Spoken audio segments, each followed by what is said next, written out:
Jack Wu, who's kind of he's also involved in security. And Jack, are you still there, or did you step away? Fantastic. Jack, can you bring up your presentation and talk about your firm and what you guys do? And I just find it very interesting. Yes. What's been happening. And I'll give a quick rundown. I grew up in Miami and during the riots in Miami, and lived in Philadelphia during some very insecure times then. And obviously, witnessing what happened in the last couple of weeks has given me a lot of thought about how people really need to up their security. We had Carol Pepper speaking about how physical security is really the next domain for family offices. So I came upon Nightingale Security because it's a robotic, artificially intelligent aerial security system, and it's really fascinating. And I was hoping that I brought Jack on board because he's very eloquent, and I'm hoping that he can talk about, he's got a great presentation, looking forward to it, and that he can talk about, what it is, what the future is, and where it's going. So Jack, take it away. Thank you, Marty. Setting some pretty high expectations there. I hope I will provide you guys with an entertaining presentation. So our company is called Nightingale Security. We provide autonomous physical security for large corporate customers and ultra high net worth estates. Actually, let me quickly talk about the product real quick. So what you see here is you see a drone. It's a data gathering platform. It can take off by itself, land by itself, charge by itself. Our customer calls it a Blackbird, and the base station that you're looking at, it's this nest. So the bird can land and take care of itself. The nest itself is actually an edge-based computing platform. What that means is all the data that we gather is actually right at the edge, and all the computation is also performed at the edge. And we do this for security purposes. We have customers that are both government and large corporations, so they prefer to have their data on site rather than up in the cloud. So automation is a mega trend. So the economic downturn brought by the current pandemic is accelerating the adoption of automation technologies. Some of the technologies that are driving adoptions are mobile robots, expanded use of AIs and machine vision, which are creating new opportunities in robotic applications. So like mainframes, terminals, PCs, smartphones, each successive computing platform actually is produced at a much larger number. So I predict that in the future, you're going to have way more robots or IoTs, mobile IoTs, than all the previous computing platforms combined.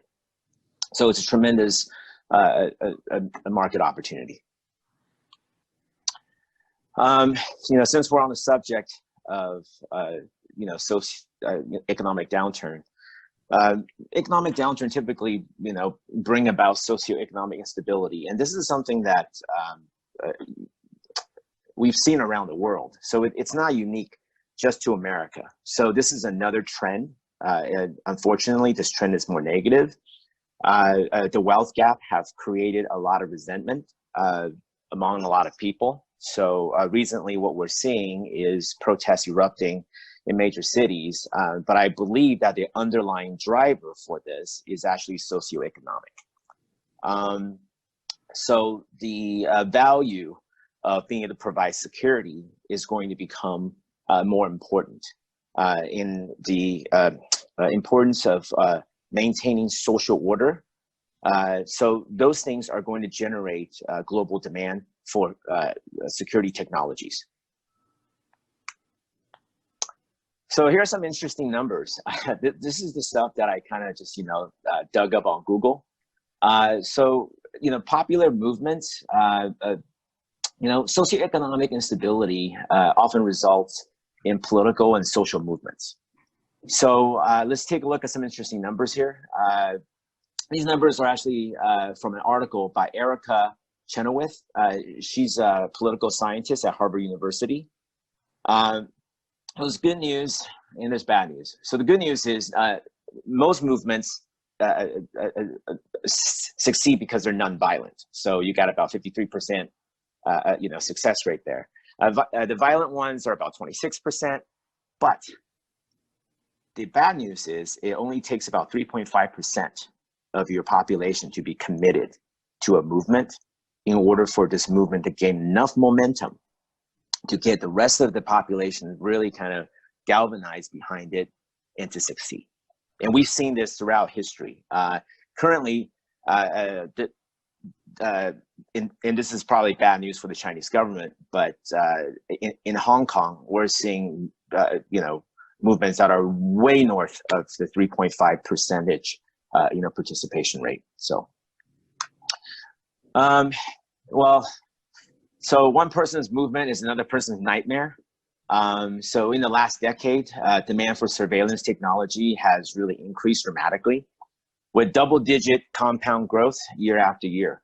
According to the Wall Street Journal, it is projected that by 2021, we're going to see about a 30% increase in security cameras from 770 million around the world to over 1 billion. So this is clearly a trend.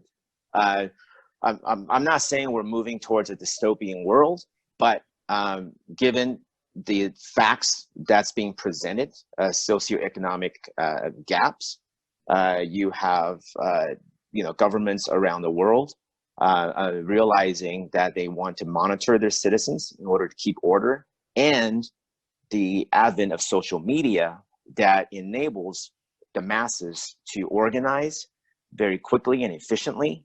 I believe that surveillance technology is going to become not just important, but a necessity.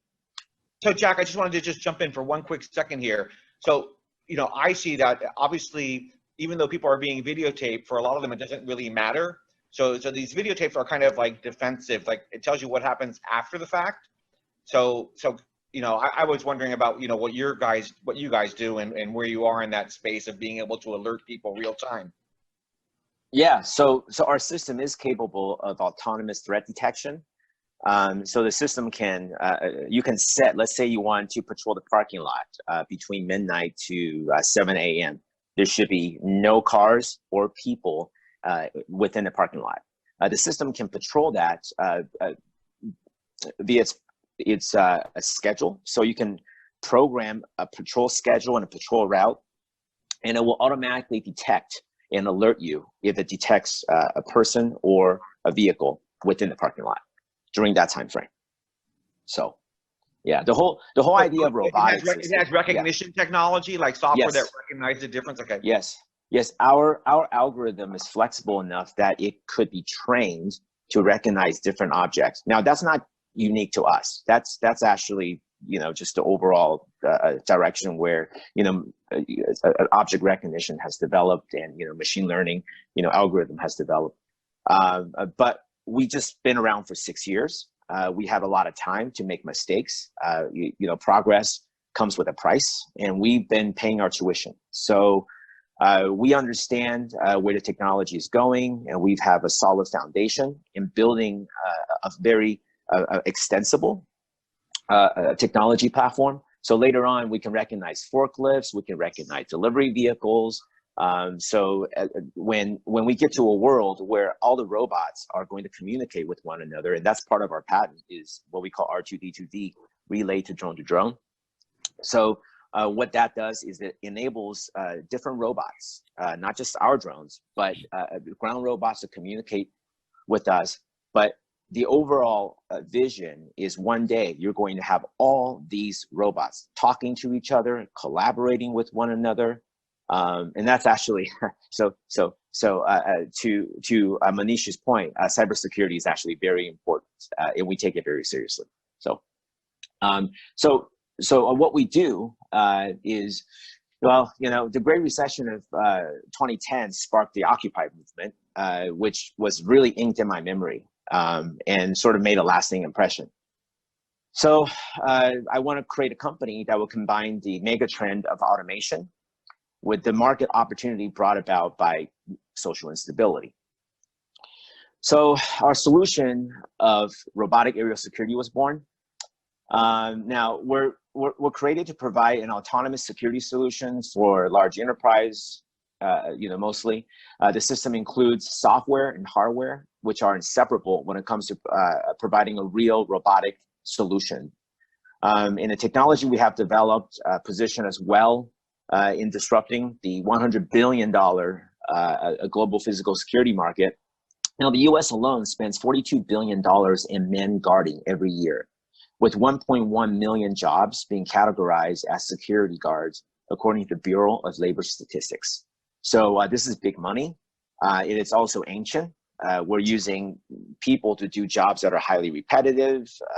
Most security guards, the turnover is so high. It's rare that you see the same security guard there for years, years after years. So there's a lot of issues of applying human labor to do a task that humans aren't very good at.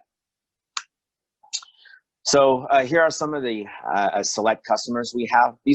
This is like a typical example of what our customers look like. So for Lockheed Martin, we're dealing with securing a defense manufacturing facility. For Sanofi, it's a vaccine production facility, which is quite interesting. It turned out that the United States has only one major commercial scale vaccine production facility. That's what I was told by Sanofi. And the CDC actually have a virus vault on site that's manned by the FBI 24/7. So when I went there, I actually had to do the 10 fingerprint stuff. The FBI has me on their file and so on. So that's another critical infrastructure we deal with. And then we also have the Social Security Administration. That's a government account, so we'll be patrolling the Social Security Administration's headquarters. Now, all these deals sort of is a reflection that even though they are in different industries, but every single industry needs physical security. Even rail logistics like Ferromex. So there's thousands of train jackings in Mexico every year. So Ferromex have placed some of our drones next to their high risk locations. So this way, before the train gets there, we're actually able to see if someone is blocking the tracks, and then they can send in the federal agents to go and clear the tracks so the train doesn't stop. Because the train, knowing that the tracks will be blocked, they have to operate very slowly, which increases the inefficiency of their entire railroad system. So this doesn't just this is not just a security issue. This is also an economic one as well. We also have Tavistock. These are very high. Tavistock is a company that does, well, they have a lot of different businesses, but the project that we're involved with is at Lona Lake Estates. It's a gated community with, very expensive homes. I live in San Francisco, but even by San Francisco standards, those are very expensive homes. And so these are very, very rich people. So they're using us to patrol the area to keep them safe. Jack, is that the area where a lot of professional athletes live? Like you're absolutely right. And there's a famous golfer there. Yep. And some famous pro basketball players. Yes. And tennis athletes. Yes. Yes. So privacy is an issue. But they've, without going into detail, they've had incidents where not